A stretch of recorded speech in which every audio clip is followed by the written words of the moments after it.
itu kita metodenya live recording karena kita semua itu persamaannya, saya, Gugun, Naya sama Ican tuh suka banget sama zaman analog dulu, zaman The Beatles, zaman rekaman pakai pita.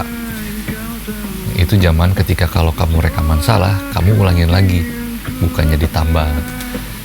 Ulangin lagi itu bukan cuma kamu doang, tapi yang lain juga ikutan ngulang gitu. Jadi kan energi rekamannya tuh bener-bener seragam gitu loh dalam satu lagu tuh. Jadi ya itu dulu kita Everything Goes Automatic itu live recording kecuali vokal karena kondisi studionya nggak memungkinkan untuk vokalnya juga take bareng waktu itu, jadi kepaksa vokal harus misah. Itu prestasi tertinggi enggak sih, bukan itu prestasi tertingginya Strangers tuh, prestasi besar pertama kali ya, bahwa kita ngerilis album sendiri, nggak pakai label, tapi benar-benar sendiri. Kita pakai agregator online, CD Baby namanya, dan launching albumnya pun kita swadaya sama, masih dari uang pinjaman orang tua, sisa-sisanya kita pakai launching. Dan launching itu kita banyak banget dibantu sama teman-teman kita di Bandung dulu.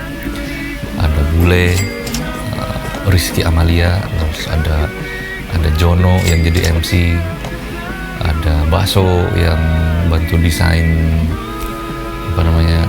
desain panggung dan interior dan semuanya. Lalu fast forward setahun 2 tahun ke depan, Strangers ini sempat ikutan festival GBOB namanya, Global Battle of the Bands, dan 2 kali kita ikut. Yang pertama itu grand finalnya di Inggris. Di yang pertama itu kita dapat ketiga gitu kalau nggak salah, atau kedua, lupa. Tapi anyway kita nggak berangkat ke Inggris jadinya. Lalu kita ikut lagi di GBOB yang kedua, itu tuh setahun kemudian. Dan di GBOB yang kedua alhamdulillah kita menang, dan grand finalnya itu di Kuala Lumpur. Kita berangkat ke Kuala Lumpur dan di grand final kita dapat posisi ketiga. Yang pertamanya itu dari Jamaika juaranya waktu itu. Keren banget.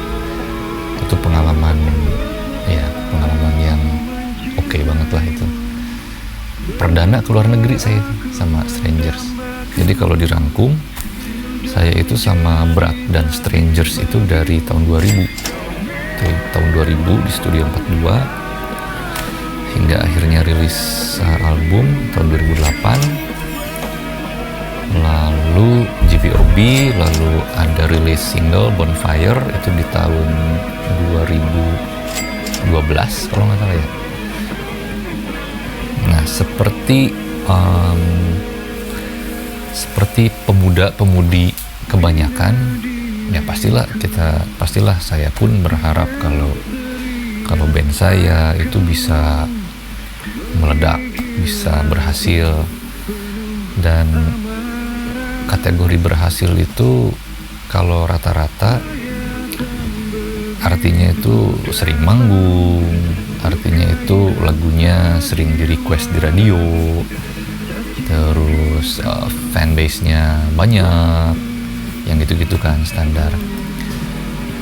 Nah, sama saya itu nggak terjadi di Strangers.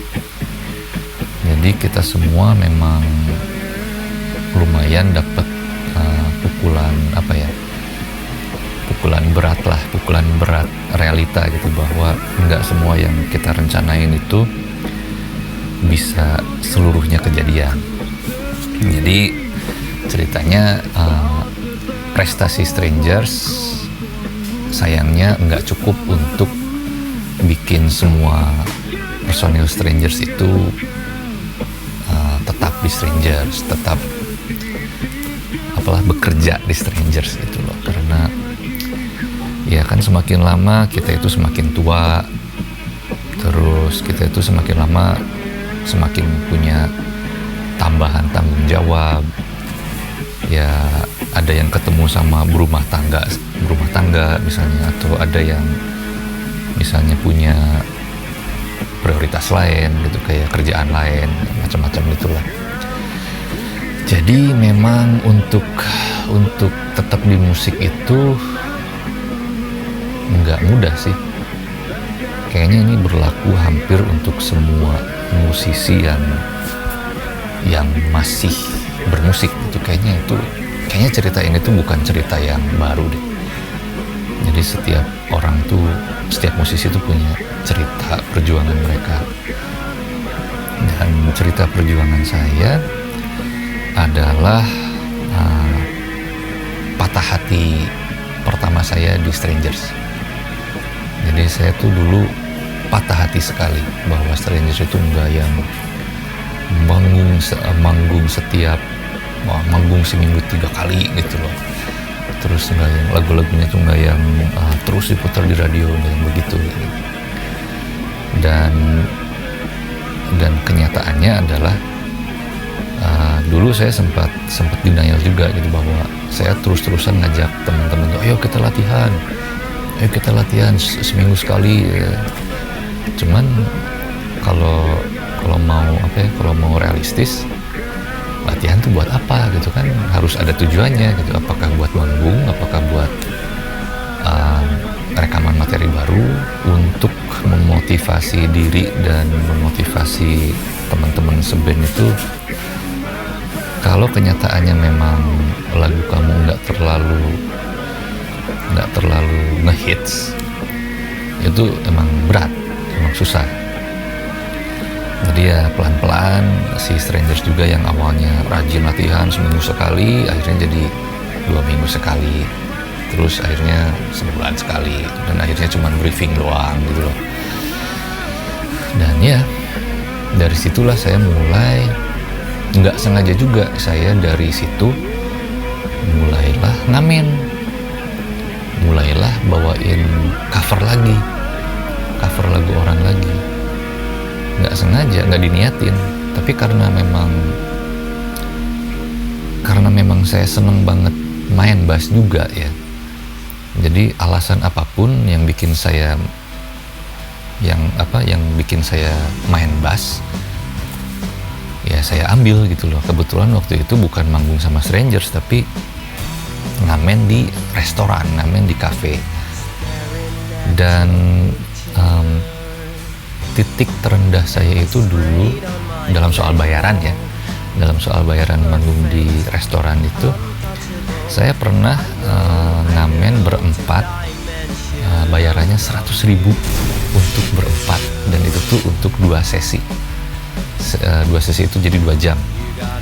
Jadi main 1 jam, lalu break makan dikasih makan minum, breaknya paling setengah jam, terus naik lagi 1 jam, dan bayarannya tuh 25.000 rupiah. Dari situ sempat naik ke ngamen di kafe ke Jakarta, dan itu diajakin sama Inong itu Isaraja lah, kalau teman-teman pada tahu namanya Isaraja X Factor. Sempat diajakin sama Inong tuh buat ngamen ke Jakarta. Waktu itu tuh ngamennya juga ngegantiin basisnya dia yang lagi nggak bisa. Terus sempat juga diajakin ke Stone Nation ini isinya musisi-musisi canggih-canggih semua nih. Gitaris Giri, terus basis Doni Marvel, terus perkusi atau drumnya Dadi, terus vokalnya Inong. Dan kadang-kadang Doni nggak bisa manggung kalau mereka ada event, karena Doni misalnya bentrok sama Marvel, mereka ngajakin saya. Nah di situ juga belajar banyak, maksudnya belajar seni entertain panggung gitu, seni ngaransemen ulang lagu orang lain gitu loh. Jadi nggak plak ketiplek cover lagu orang yang sama banget aransemennya gitu. Lalu kalau yang ke Jakarta sama Inong itu Compromise Ego, ini beda grup. Cuman yang saya perhatiin visi akhirnya sih mereka sama, yaitu utamanya adalah tetap bermusik dan mungkin mencari jodoh, kalau ada jodoh, untuk rilis karya sendiri. Tapi yang utamanya tetap bermusik dulu, realistis dulu. Di situ juga saya pertama kali banget belajar kalau bermusik itu bisa dibayar ya ternyata. Yang pertama ngerasain bener-bener lumayan itu dapat uang dari bermusik itu ya dari Stonation sama Compromise Ego ini. Wah, bisa ya dapat uang. Karena dulu di Strangers itu kita bermusiknya kita buang uang gitu. Dan sebelum ketemu Stonation Compromise Ego ini, kalau saya sendiri sih untuk bertahan hidup itu pernah jualan, ya sambil jualan pulsa pernah, terus jualan produknya sepupu pernah. Sepupu saya ini punya usaha jual beli pakaian dalam wanita. Saya pernah jadi resellernya itu. Ya apa aja lah waktu itu, karena kan dari musik nggak ngehasilin ya. Jadi mesti bergerak lah, mesti survive. Dan ini tetap dapat bantuan yang besar dari orang tua, keluarga juga.